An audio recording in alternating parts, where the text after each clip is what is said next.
Oh, Richard, there's a reason why you're at the finale, my friend. This is something I've been very, very much looking forward to. For those who don't know, this is Richard Dufty, the CRO of Arkose Labs. Richard, I think I'm right in saying, like, you're jet setting at the moment. I think whereas you told me in the last week you've been to what, Vegas, Australia, San Francisco, and you're now back at home in Newport Beach in Southern California. I've got that right. That's right, mate. It's been a bit of a whirlwind, but that's what we do, and it's what we enjoy. You got to love it and embrace it. But it is nice to be home for a few days before heading off again next week, and great to be here. No rest for the wicked, my friend. No, mate. All right, I'm gonna leave you to. You're gonna talk about this topic that I'm just gonna go pull up a chair and get my notebook ready for this. So, champion building during a downturn. I'll hand it over to you. Take it away, my friend. All right, thanks a lot. Well, hey, great to be here on MEDDICON too. As Andy said, I've been traveling around the world, meeting with a lot of our teams and customers and prospects. But I always get to come home and have another strong coffee in my Medic cup. I tell you, this cup I think adds to the caffeine. Phenomenal show. Just want a quick kudos to Andy and Pim and Beth and the whole team over at Medic. These sessions are fantastic. You know, one of the things I'm going to touch on through this session is the importance of community. And for those that are on here listening to this, you know, the community of Medic has just been fantastic. I thought that was a great last panel. You know, women in Medic, women in sales, women in leadership. It's just beyond critical. And I concur with a lot of what was said in that some of the absolute best salespeople that I've ever worked with have been females, and we absolutely need more females in sales. So if there are females out there listening that want to move into sales, we do have open roles. So, you know, I feel like there's a bit of a bookend today with two Richards. We started with Sir Richard and we're ending with Little Richard. So I appreciate being here, but definitely hard sharing a stage with Sir Richard, but I'll do my best. So let's jump in. So champion building during a downturn. As Andy said, I'm currently the Chief Revenue Officer at Arkose Labs, a bot management company out of Silicon Valley. We're an Australian founded company from Kevin Goshtalk, and we're now in San Francisco as well. Offices all around the world, serving customers like Amazon, Twitter, LinkedIn, Snap, Airbnb, just a few small companies that I'm sure most folks listening along have heard. It's been a phenomenal ride, nearly 2 years here, and just having such a great time with an amazing team. Before that, I spent I did a couple of other startups. I spoke about that in a recent podcast with Andy, so I'm not going to bore you. And cut my teeth, got a lot of my training at Symantec, where I spent 8 years, started as an AE in Sydney and was moved over to the US back in 2007, where I held various leadership roles. And right before I went over to my first startup, AppDirect, which was interesting, shifting from my last quota at Symantec was 1.3 billion, and I moved over to AppDirect, where we were doing $1 million in revenue. So I was about to go on an executive MBA program at Symantec and decided to take the real world MBA, and that was just a treat. We grew 0 to 100 in about 3.5 years. So, and the rest is history. But now over at Arkose, the next $100 million ARR. So let's jump in. Who the heck stopped the music? Everything was going great. The last decade has just been phenomenal. Selling is never easy, but it was pretty good in the last decade. Tech was on the rise. We had that little hiccup called COVID. We realized pretty quickly it was actually a great thing for tech, not great. Don't edit it like that, Andy. But for tech, it ended up actually being a huge tailwind. But then something happened. The bubble burst, right? I've been selling for about 22 years. This to me is by far the toughest selling tech environment that I've experienced. Dick touched on this, major cost cutting at every company. We're seeing buyers move around, and this is not something I've ever seen at this pace. But buyers are moving. Coaches, champions, economic buyers. It's only making it harder when you think you've got through, a good deal, and the chair gets pulled away from you. FOMO, the fear of missing out, drove a lot of the last decade. Everything from investments in tech, the fear of missing out. VCs didn't want to miss out. All cool new tech. Buyers didn't want to miss out, no matter who the buyer was, a CRO, a CMO, a chief security officer, whoever your buyer was. Everyone wanted the latest and greatest tools, and the budgets were plentiful and available, so people could have and have more, have a defense in-depth strategy, have a sales in-depth, a marketing in-depth strategy. But that's been replaced. That's been replaced with all the budget cuts, all the tech layoffs, with FOMU, fear of messing up. And what that has led to is a little panic, a little fear. And what that has led to is it's a lot harder for champions to raise their hand and put their name on your solution and take it up the flagpole. So what that has led to is a lot of indecision and status quo. And individual coaches and champions, they're kind of stuck, right? And, Shep has this great graphic, a leader saying, hey, my hat's on fire. Don't just stand there. What are you doing? And the team member being like, I don't know what to do because the last time I spilled water on you, you yelled at me. That's indecision. That's just status quo. Now, what does that mean for you as a seller?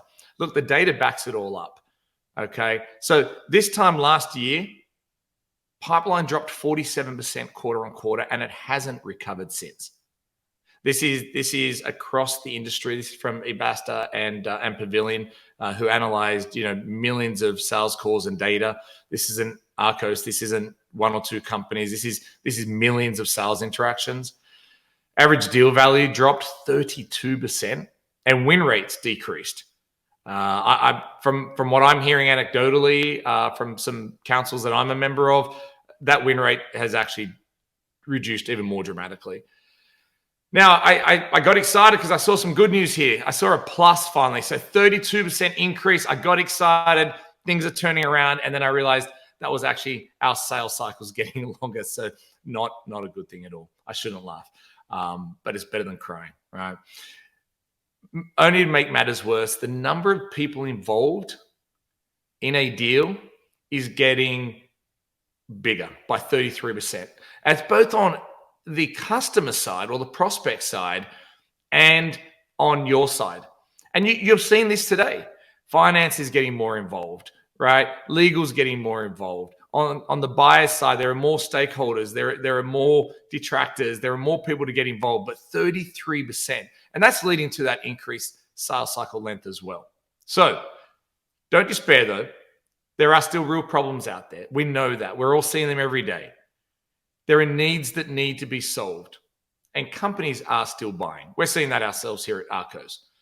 We just have to do things differently. We have to be better, and we cannot stay status quo, or we will fail. So that's kind of a little frightening. I can imagine you sitting there thinking, wow, the prospects have fear. Hey, I'm in sales. I have fear. And it's okay. It's okay to have fear. But there are two types of fear.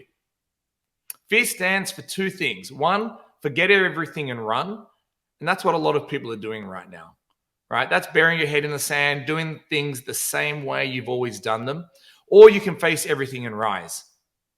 Now, the fact that you're on this session, the fact that you're investing 3 hours with Andy and the team here, that says to me that you have a growth mindset and not a fixed mindset, and you're going to fall into this second category.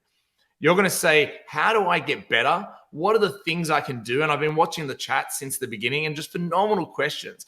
I love the vulnerability and authenticity of a lot of people on here, asking good questions and wanting to get better. And those are the people that are going to be in the group that face everything and rise, right? The customers, some of your prospects might be trying to forget everything and run, but that's what we're going to address today, okay? So let's jump right in. Here are some of the questions that you are probably thinking about right now. What do I do, right? What do I do? Do I keep doing things the same? It's not working. It's getting harder. Yeah, it's tough. Do I really need a champion? Spoiler alert, the session title is How to Build a Champion. So yes, you do, but how do I do that? Okay, it sounds easy. I'm a little bit confused still. There's coaches, there's champions, Dick was talking about how important it is to get access to the economic buyer. So we'll talk about all of that, okay? The first thing I think we all need to do, and this is a lot of the advice I've been giving my team and we've been brainstorming about this daily for the last 6 months. Go slow to go fast. I'm going to be talking about a champion in a moment, and this is something that he reminded me of. Go slow to go fast. So there are many letters in MEDDIC or MEDDPIC, depending on which one you use. We use MEDDPIC at Arkose. But these are the 3 key ones that I think are the most critical as part of going slower to go fast. The first is we have to spend more time up front in discovery. We have to focus on quality of leads and quality of deals that we're working on. And we do that by spending more time in discovery to find and implicate what I refer to as company level pain, right? I was on a call late last night with a prospect in Japan. And one of the questions I asked fairly late into the call was, hey, look, it seems like this is really painful for you. It has a lot of impact. But on a scale of 1 to 10 across the impact of your whole organization, the first being, there's many airlines, so I'll just say it. The first being the airplanes are stuck on the ground because of mechanical issues and can't get, that's a priority 1. Through to priority 10, we don't have enough paper in the printers. Can someone go get more? And asking those type of questions around implicating the pain is so critical right now because it makes your prospect think about, is this just pain for me or the whole company? Andy presented to our sales kickoff earlier this year, and I loved how he articulated the difference between cool, want, and need. Many people will think your technology is cool. Maybe a lot of people want it, but do they need it? Right? We've all heard the old adages, vitamin, painkiller. We've got to find and build that champion. No champion, no deal. We all know that. But so the trick is this a champion, and how do I find one and build one faster? And the last that I'm really focused on right now is delivering proven metrics to provide a direct ROI. But ROI is not enough. That's a scapegoat. That's everyone that's tweeting and LinkedIning about ROI. ROI isn't enough, right? A lot of people don't believe ROIs, right? We have to remove the risk of FOMU by doing more than just ROI. And the last thing, I love data because we all have opinions. It's one thing we all have, but I love when it's backed up by data. Why do we do this? Well, because when we do fully utilize MEDDIC, our win rates increase by 311%. High performers were 437% more likely to use MEDDIC and fully complete the qualification criteria, okay? So that's what we need to be doing, okay? And I'm pretty sure most people here have gone through the training. So let's talk about what do we need to do to build a champion. Again, just quick recap. We all know this. A champion has power and influence, right? Not just one, but both. They have influence, they have authority, and we know that they act as an internal seller for us, okay? When we're not there, they are. They're selling for you. And I think probably most important, they have a vested interest in our success, right? And I've copied and pasted this from the MEDDIC website, right? I want to keep us all consistent. But they have a vested interest. Do they seem excited? What's in it for me? And I saw some links earlier. Andy's got a great presentation on with them, right? What's in it for me? I was on the phone very briefly on the weekend with the great John McMahon, who's been referenced many times today. Famous quote by John, right? To win big deals, we've got to find those champions on the inside to help. That person has to be thinking in terms of business value, not technical value, not want, not cool, but need, value. How is this going to solve major issues and transform how that company does business? That is the narrative that we're trying to drive towards. And we know that the champion is really important because top performers that leverage a champion are 4 times more successful than low performers. It's hard. Distinguishing between a coach and a champion, a technical champion and a business champion is really hard. 90% adoption with successful deals when a champion is identified and used. So I want to talk a little bit about going from maybe a little bit of theory into reality. I want you to meet someone called Nick. So Nick Reaver leads security engineering at Snap. I'm pretty sure everyone knows what Snapchat is all around the world because they have 375 million active users. that communicate with friends, build relationships, play, and learn. In fact, I'll tell you a little bit later on. The only other mug I use outside of my Medic mug is the one that Nick built for me, which is my Snapchat mug. That's the one that has my Barocca in it every day. So we first met Nick and the team at Snap, and Nick needed to ensure that his customers always had an amazing user experience, but that wasn't enough. They also needed to keep all the bad guys out, the bots. And remember, I mentioned Arkose is the global leader in bot management. So we started speaking. He wanted to do those things to have a dramatic impact on revenue and user experience. And the two circle around and go hand in hand. Better user experience, better usage, more ads, more revenue, okay? Now, with the volumes of attack, a lot, as you can imagine, on a global internet mobile brand like Snapchat, we were confident we could help. We'd already done it with many other Snapchat-like customers. And that's really important, right? Have I done this for someone before? We heard Pim and Andy talking about the auto example, right? The first step was to build confidence with Nick and build a champion with Nick. We had a really good feeling from engaging with Nick that this was the guy we wanted to be our champion. He understood the technical piece really well. Snap is an engineering-led company, and Nick had this amazing philosophy. The quote on the left here is Nick's LinkedIn profile, and he just has such an amazing growth mindset, and he's really focusing on value creation, and we wanted to be a part of that with him. So I wanted to share a little bit with you. I'd love to have longer to go into this because I'm gonna have to breeze through this.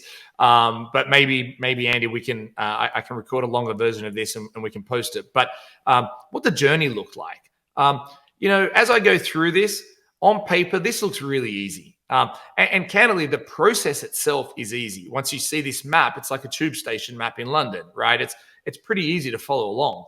The trick is, do we do the things at each step right and in the right order and to the right level of detail? Right now, I believe it's more important to go deep than wide.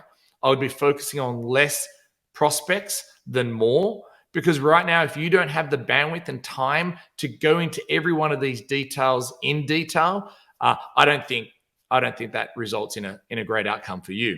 So obvious stuff, right? Many discovery calls.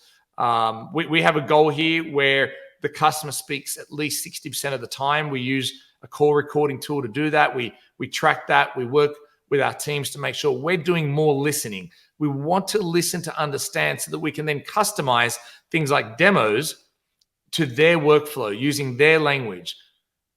So then we did that. Obviously introducing a lot of our M1 metrics, talking about where we've done this before.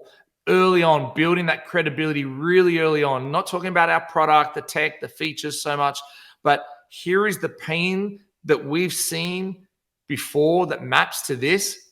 And let me share with you right away. Here's a case study from Adobe. Here's a case study from Airbnb. Same pains. Look at the outcome. Look at the pre. Look at the post. That looks really interesting, Rich. Let's keep talking. We think we might want to do a POV. That's great. We'd love to do a POV with you. When people do a POV with Arkose, they buy. But before we do that POV, Nick, team, we'd like to agree on some things that we call decision criteria. We want to agree to success metrics, M2, okay? We also would like to really understand what that decision process looks like over at Snap. And so this is where we're now starting to build out and understand who are all the other stakeholders that we needed to meet. And so as we're building out that, well, this person needs to be involved, this group needs to be involved. Well, we can't do anything on mobile without these stakeholders. This is great. This is, again, all discovery, more listening, copious notes. Our phenomenal senior AE on the account at the time, Sam Nickpay, and our team, just copious amounts of notes. And we're starting to form the champion at this point, because if you don't have someone that is sharing all of that with you, they're not a champion, right? So we're testing Nick out at this point, auditioning Nick out to be a champion for Arkose. So then we go to the POV, which was great. So started off really, really well, a lot of daily engagement. And as part of that engagement, we tick in the box. We now really feel through various testing that Nick has power and influence due to his tenure and impact at Snap. We now believe that Nick is a champion because he is sharing under NDA, obviously, the key information of who we need to talk to and what the problems are that need to be solved. So giving us the information to help him and help Snap. And thirdly, providing access to other key stakeholders and sharing why this is important to him. So it's not in the slide here. This is all going amazing. And then the deal nearly died, gets onto life support. We pushed too hard. We were trying to get the deal in by the end of a particular quarter, and we didn't go slow to go fast. And a lot of the hard and good work that had been done really upset Nick and the team at Snap. So we had some rebuilding of trust and relationship, and it was an amazing learning experience that, especially in this market today, you've got to go at the pace of your customer. Now, you can impact that pace, but you can't control it. Trying to control their pace will backfire like it nearly did for us. Now, we took the feedback on board. We were authentic in our approach. We obviously apologized, and we reset the baselines, and we started again at their pace. Okay. Now, again, what I mean by influencing their pace, I'm going to talk about in a moment around part of that building the champion, helping them. And that will help them move faster, but not just pushing them to get a deal done because it's the end of your quarter. Okay. Rookie mistake, still making them to this day. We complete the POV, and again, super critical to be able to sit back down and take what the agreed and aligned success metrics were and do a readout of that. Not just with your champion, but can your champion get you access to back the economic buyer and all of the stakeholders? And that's something that we did, and that went really well. The results were through the roof. Nick and the entire team were happy. So now we write a joint business case. The team at Snap are very thorough. Everything is done through a very, very detailed business case that is all metric driven, no slides, very Amazonish in that regard. And at that point is where we're helping build through our data, build that business case, build the narrative, the so what, the why.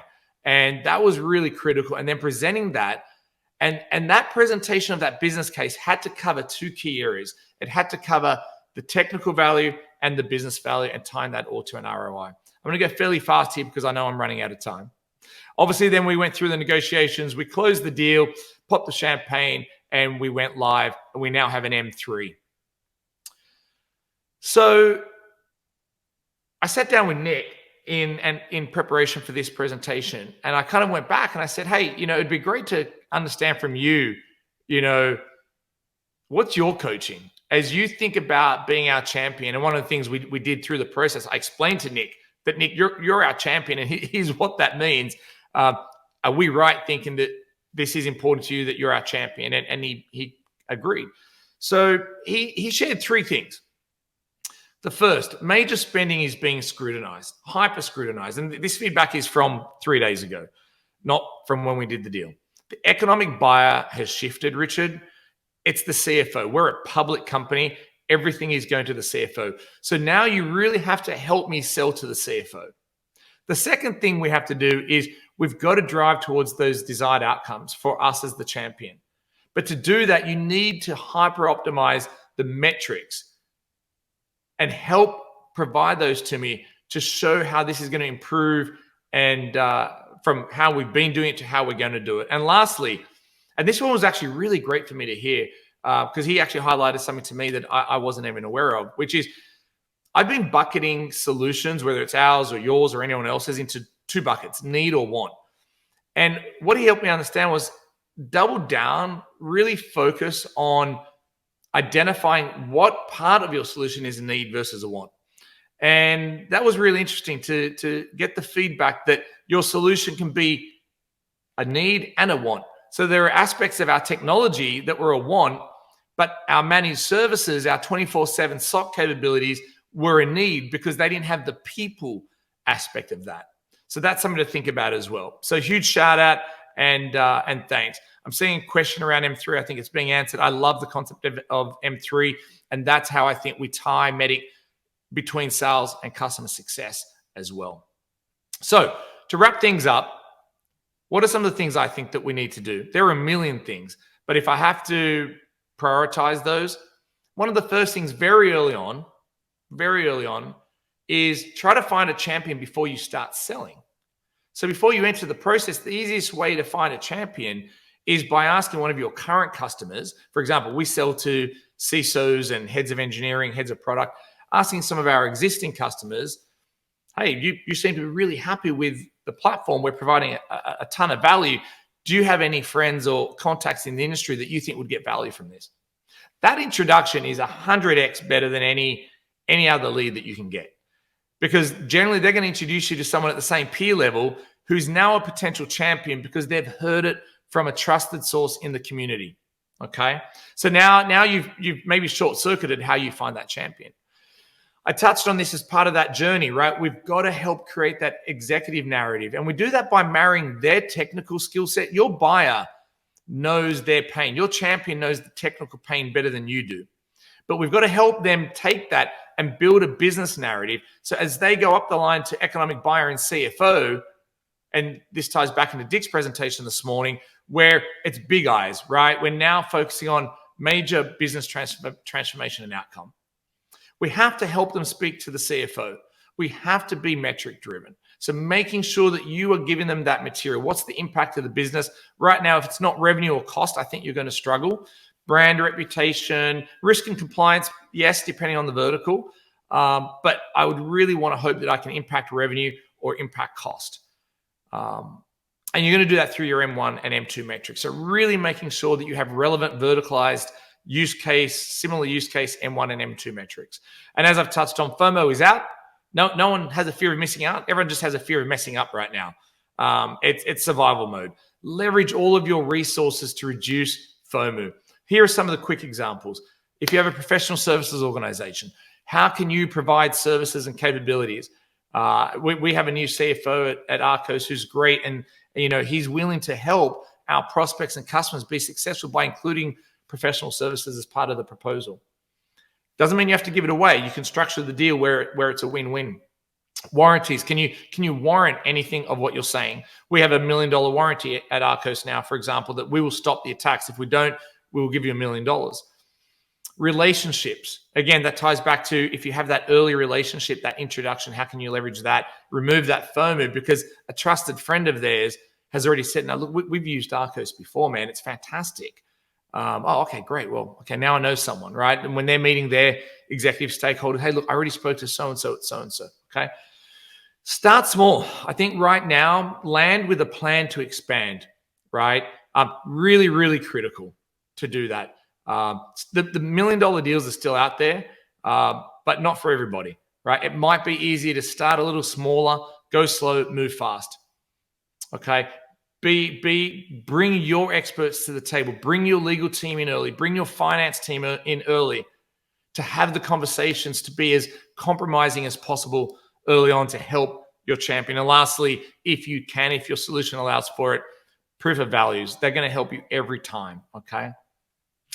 So in summary, I know that was fast. The market is tough. Status quo won't work, but don't worry. Go slow to go fast. MEDDIC works, but just like, I was rehearsing this with my wife last night, and it kind of dawned on me, we've just started going back to the gym, and it's the same mentality. If I just go back to the gym once a week, but still eat hamburgers and chips and Cokes, that's not going to help me. Saying that you use MEDDIC, but not truly living it, using the words every day as a team, really thinking this through, being super thoughtful, it won't work, okay? You have to find and help build the champion, not just find. It's up to you to help them. You're going to do that by de-risking their FOMO. Be authentic. Buyers don't want the old school reputational salesperson. Let's not do that to ourselves. I heard the saying earlier, sales is a noble profession. Our job is to help, be a trusted advisor and solve pains. We only do that when we're truly authentic and that we show we care about helping them, right? We help us by helping them. And with that, as Andy White says, may your champions be strong. Thanks for having me.